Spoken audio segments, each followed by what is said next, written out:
I'm honestly starting to think this is the most diverse show on all of television because we just go from one fabulous topic to the next. Really excited to introduce you to our next guest.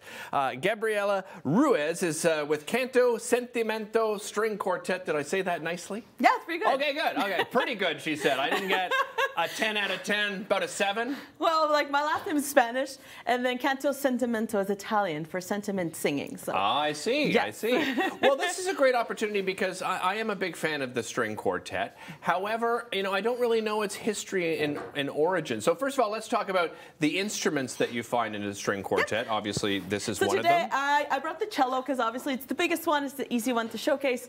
Plus, it's pretty much the viola and the violin look almost the same, except obviously for size. Right. So the biggest reason why you have 4 instruments, if you want to think of it kind of like you have a bass instrument, like a modern rock band will have the same amount of instruments as well. The difference is that they're all basically from the same family, versus with a drum set, you have a drum set, you have the bass, you have the guitar and keyboard. We're just all part of the same family, so the instruments are pretty similar in their technique and composition. So each one of the instruments has 4 strings. This is the lowest of all the strings. That's the cello. Right. The violin and the viola are actually higher. They're more on that register. So actually you have a bass, which is the cello. The viola gives you the middle line, and then you have 2 higher instruments, which is kind of the same thing as a rock band that has 2 guitars. So you have one guy strumming and one guy doing solos. It's kind of the same idea. It's actually the same idea. It's just 300 years old. Yeah, I was going to talk about that. So let's go back to its origins. So what is the history of the string quartet? So the string quartet itself formed itself as what it is now in 1760. Okay. In the Baroque period previous to that, 100 years previous to that, you did have string quartets. Scarlatti actually wrote a piece which was for 2 violins, violetta, which is the same as a viola, a cello, and it says senza cembalo. So a cembalo is a harpsichord that was very basic in the Baroque period. Haydn was the first one that was like, well, let's just all around get rid of it. and it works really well. Like, you don't need it. So Haydn is actually known as the father of the string quartet, like, because he started composing for this ensemble because he used to write for courtesans. So courtesans would come in and would have 4 instruments, like, well, these are the instruments I have, I'm going to write for them.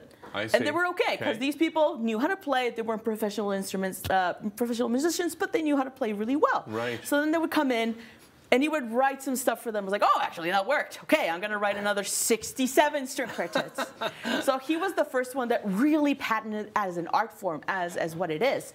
Mozart came along after that, and because they were friends, they knew each other. Okay. So he came and he studied with Haydn, and he actually premiered some of Haydn's late string quartets. So Mozart was like, actually, you know what? This kind of sounds really nice. Right. I'm going to keep going with that. I'm going to keep flowing with that. So Mozart came around, wrote 23 string quartets, and 6 of them are actually dedicated to Haydn, because he actually really loved Haydn. He thought he was a great composer. Then Mozart came along, wrote a bunch of string quartets, and then Beethoven came around and was like, actually, I kind of like this. I'm going to up you. Yeah, exactly. I'm going to write something myself. He didn't write 23. He wrote less, but like they're still amazing forms of music. The big thing you have to consider is, like, one of the big programs we're doing with Centerpoint, it's kind of like a very flash forward history of string quartets. Okay. So the first concert we did, which was back in January, was Mozart and Haydn, so the beginning of the string quartet. Right. The next one that we have next week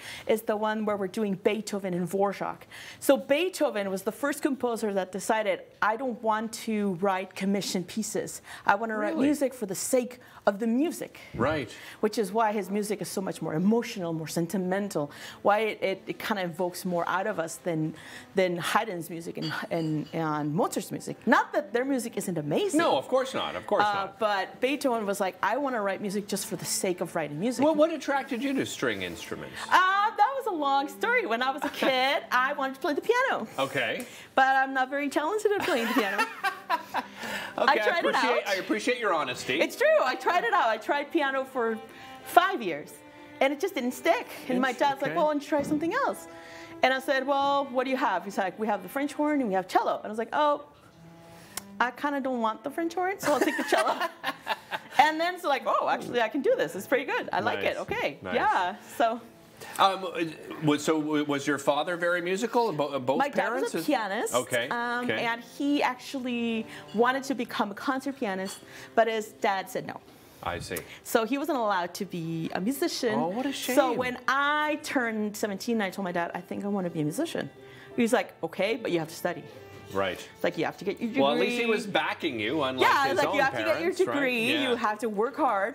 And like if you do that, then yeah, I'll back you up. Gabriela, I want to talk to you quickly about interaction with audiences, Yeah. because you feel that's a big part of performance. Tell me why you feel that way, and maybe how you do that in your upcoming performance. Yeah, like originally the series that we started with Centerpoint was called the T series. Okay. So it would be a 45-minute performance followed by a Q&A where people could actually ask us whatever they wanted to know. Like, what do you want to know about the music we played? What do you want to know about the instruments? What do you want to know about the technique and how the instruments work?